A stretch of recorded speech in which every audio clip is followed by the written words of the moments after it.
स्वागत है दोस्तों स्टडी फॉर यूपीएससी में।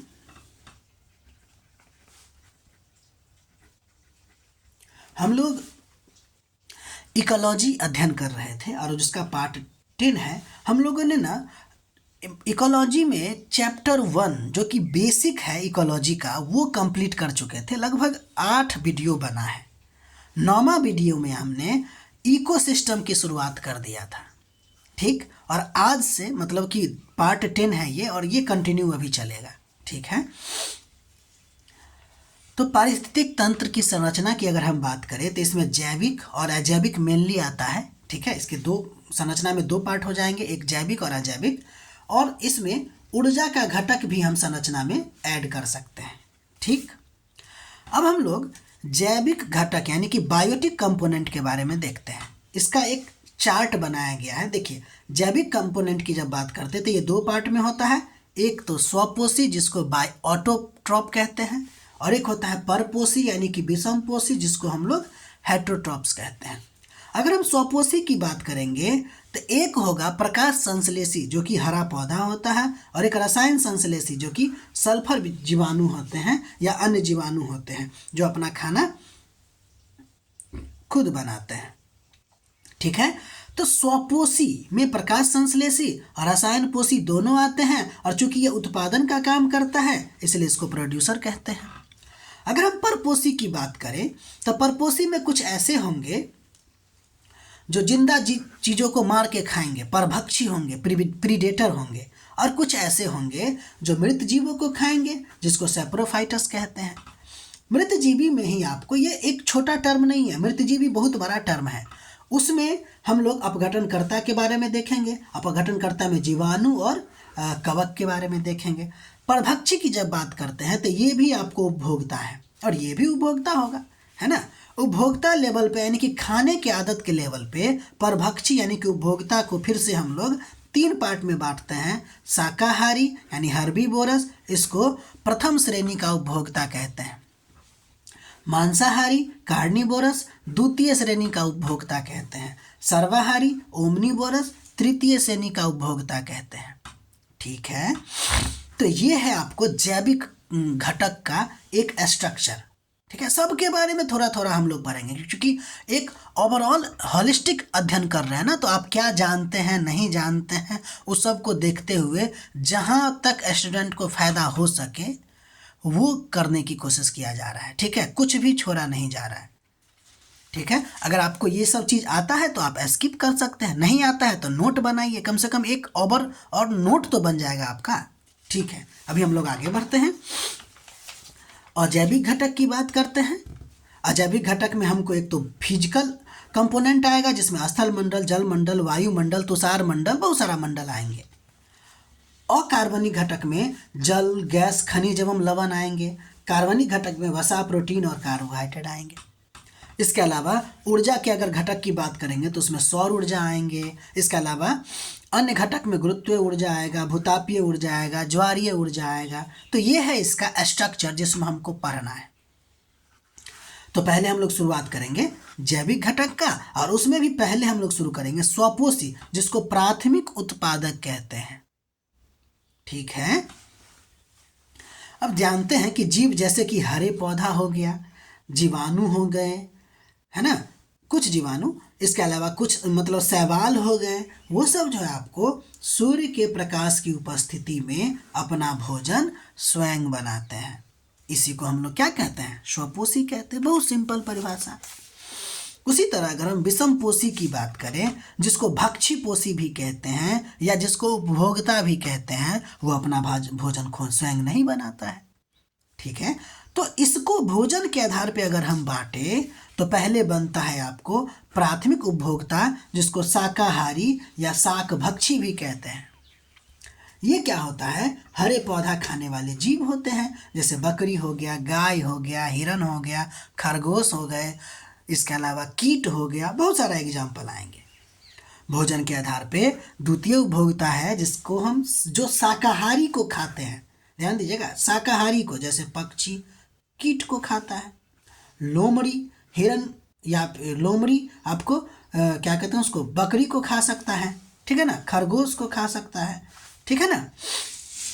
तो इसको हम लोग क्या कहेंगे, द्वितीय उपभोक्ता कहेंगे। इसके अलावा ध्यान दीजिएगा, तीसरा उपभोक्ता, तृतीय उपभोक्ता, ये जो है प्राथमिक उपभोक्ता जो कि हरा पौधा है, प्राथमिक उपभोक्ता जो कि आपको बकरी, गाय, हिरन, खरगोश है, और द्वितीय उपभोक्ता जो कि पक्षी और लोमड़िया है, उस दोनों को खाता है। ठीक है। इस तृतीय उपभोक्ता इसको कहते हैं जो शीर्ष मांसभक्षी होते हैं, टॉप कार्निवोरस होते हैं। देखिए ये भी कार्निवोरस है, लेकिन टॉप कार्निवोरस में तृतीय उपभोक्ता आएंगे जो जिसे अन्य जीव न मारते हैं और न ही खाते हैं। ध्यान दीजिएगा, द्वितीय उपभोक्ता और तृतीय उपभोक्ता ये आपको क्या है, मांसाहारी ही होते हैं। ठीक। अगला चीज़ हम देखते हैं, अगर हम द्वितीय उपभोक्ता और तृतीय उपभोक्ता की बात करें तो ये भी आपको अलग अलग प्रकार के हो सकते हैं, जैसे परभक्षी यानी कि प्रीडेटर जो अपने शिकार को ढूंढते हैं, पकड़ते हैं और मारते हैं। इसके अलावा हो सकता है जो स्वभक्षी हो, है ना, जैसे जो मरे सरे गले जानवरों को खाता है वो स्वभक्षी हो जाएगा। परजीवी, वेरी वेरी इंपॉर्टेंट, परजीवी क्या होते हैं, वे जीव होते हैं यानी कि जो अपने परपोषी से छोटे आकार के होते हैं। ध्यान दीजिएगा, परजीवी में, हालांकि ये जो परजीवी है ना, उस परजीवी रिलेशन को हमने आपको बहुत ही डिटेल से इकोलॉजी का बेसिक लेक्चर में आपको पढ़ाया गया है, वहाँ अगर देखिएगा तो आपको बहुत डिटेल मिलेगा। फिर भी यहाँ हम लोग कुछ बात तो देख ही सकते हैं, क्या कि वो अपने परपोषी से छोटे आकार का होता है। मतलब मतलब कि अगर कोई परजीवी है तो किसी न किसी होस्ट के बॉडी में तो होगा ना, तो उसको परपोषी कहेंगे। उससे बड़ा होगा या छोटा, स्वाभाविक सी बात है ना, परजीवी इससे तो छोटा ही होगा।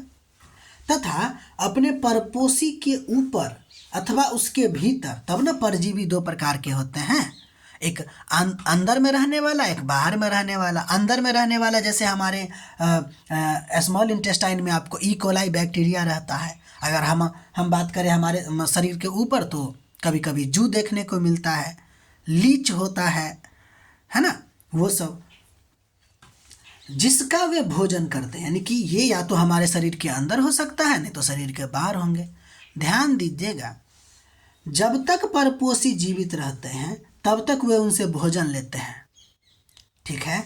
एक और बात गौर कीजिएगा जो हम वहाँ भी बताए थे, परपोषी से जो जीवी, मतलब परपोषी से जो ये भोजन प्राप्त करता रहता है परजीवी, वो शायद ही अपने होस्ट को मारेगा, जल्दी मारता नहीं है, लेकिन इसको कमज़ोर करता रहता है। ठीक है। आहार पूर्ति के लिए जो परजीवी है, क्या वो खुद डाइजेशन करता है? तो नहीं, वो सिर्फ एब्जॉर्ब करता है। यानी इसीलिए परजीवी जो है वो अपने परपोषी के उपापचय यानी कि मेटाबॉलिज्म पर निर्भर रहते हैं। ये बहुत इम्पोर्टेंट है पॉइंट, अगर आपको सेंटेंस बना के दे दिया जाएगा तो कन्फ्यूज नहीं होइएगा। ठीक है, और नोट बनाते रहिएगा। ठीक है। आगे देखिए, कुछ ऐसे भी जीव होंगे जिसका आहार स्वभाव लचीला होगा, यानी कि वो कभी शाक भक्षी भी होंगे और मांस भक्षी भी होंगे, तो उसको हम लोग क्या कहेंगे, सर्वाहारी। और एग्जाम्पल हम आप खुद हैं। आगे बढ़ते हैं। देखिए, जब हम उपभोक्ता और उत्पादक पढ़ लेते हैं तो दोनों का अपना एक जीवन चक्र होता है और वो दोनों अपना जीवन चक्र समाप्त करते हैं। तो पारितंत्र में क्या होगा कि हर जगह ये मरे चीज पड़े तो नहीं ना रहेंगे, तो उसका क्या होगा, उसका आपको सड़न गलन होता रहता है, डिकम्पोज होता रहता है, जिससे पदार्थों में एक सतत चक्रण बना रहता है। इसको जो करने वाला है उसी को हम लोग कहते हैं विघटक यानी डिकम्पोजर, मृतपोषी यानी इसी को कहते हैं सेप्रोफाइटस, या खंडनी यानी कि रिड्यूसर। तीनों एक ही है। ठीक, यानी कि जो पदार्थों को सराता गलाता है।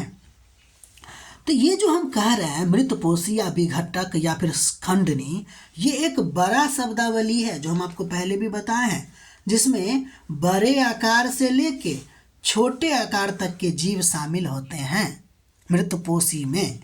जैसे पहले देखिए, जिसको हम लोग स्कैवेंजर यानी अपमार्जक कह देते हैं, ये एक्चुअली में बड़े जीव होते हैं और मृत शरीर को खाते हैं और गौर कीजिएगा अंतः पाचन करते हैं, यानी ये अपने शरीर में मतलब भोजन को लेके डाइजेशन का काम करते हैं। गौर कीजिएगा, यही अगर क्वेश्चन पूछ दे कि अपमार्जक और परजीवी में एक बेसिक अंतर ये होता है कि अपमार्जक भोजन का पाचन करता है लेकिन परजीवी भोजन का पाचन नहीं करता है, तो वो सेंटेंस सही होगा। इसका उदाहरण हो जाएगा गिद्ध, लकड़बग्घा, ईल, ग्रेट व्हाइट शार्क और जंगली कुत्ता। ठीक, अगला नंबर हम लोग अपरदभक्षी यानी कि डेट्रीबोरस कहते हैं। कुछ प्राणी जैसे केचुआ, मिट्टी में रहने वाला नीमेटोड, आर्थ्रोपोडा, मक्खी, तितली, ये सब जो होते हैं आपको मृत जीवों के शरीर के टुकड़े, कूड़ा, जीवों के मल का भक्षण करते हैं। उसको हम लोग क्या कहते हैं? डेट्रीबोरस कहते हैं। ठीक है, इसके अलावा कुछ अपघटक भी होते हैं जिसको हम लोग डिकम्पोजर कहते हैं। ये एक्चुअली में मृतोपजीवी का ही पार्ट है ना, सूक्ष्म जीवी होते हैं यानी सूक्ष्म जीव होते हैं। ध्यान दीजिएगा, ये क्या करते हैं ना, ये जीव जो होते हैं इसमें क्या आएगा? जीवाणु और फंगस आएंगे। जो मृत शरीर जीव के शरीर पर एक विशेष प्रकार का एंजाइम कहें तो डाइजेस्टिव जूस उसका जो होगा वो डालेगा और फिर जटिल पदार्थ जो होंगे यानी कि जो कॉम्प्लेक्स कार्बनिक मटेरियल है उसको वो डाइजेस्ट करके सिंपल कॉम्प्लेक्स में बदल देंगे और वो जो सिंपल कॉम्प्लेक्स होगा उससे जो आपको रस प्राप्त होंगे उसको यानी कि सड़न गलन से जो रस निकलता रहता है वो उसका अवशोषण करते हैं। ये भी गौर कीजिएगा। तो डिकम्पोजर और पैरासाइट में एक बात तो ये समानता हो गई कि ये भी अवशोषण करता है वो भी अवशोषण करता है, लेकिन एक अंतर है कि ये जो अपघटक है ना वो खुद अपना डाइजेस्टिव एंजाइम को क्या करते हैं कि डालते हैं और बाहर डाइजेशन करते हैं, अंदर नहीं। वो बस रस पीते हैं, अवशोषण करते हैं। और पैरासाइट क्या करता है, वह ना कोई डाइजेस्टिव एंजाइम निकालते हैं और कुछ नहीं करते हैं, वो बस जो जिस होस्ट पे रहते हैं ना उस होस्ट का पचा हुआ भोजने को खाता रहता है, बस और कुछ नहीं। ठीक है, इसका उदाहरण में आपको जीवाणु और कवक आएंगे। ठीक है, उम्मीद है ये सब चीज़ आप पहले से भी जानते होंगे, लेकिन यहाँ पे कुछ चीज़ आपको ज़रूर नया देखने को मिला होगा। तो यह आज यहीं तक का रखते हैं। तो हम लोगों ने जैविक घटक पढ़ लिया है, अब अजैविक घटक के बारे में देखेंगे। और क्या, आप अपना पढ़ाई करते रहिए। हमारा प्रयास अगर आपको अच्छा लग रहा है तो लाइक कीजिए, सब्सक्राइब कीजिए, शेयर कीजिए। ठीक है, मिलते हैं हम लोग अगले वीडियो में। ठीक है।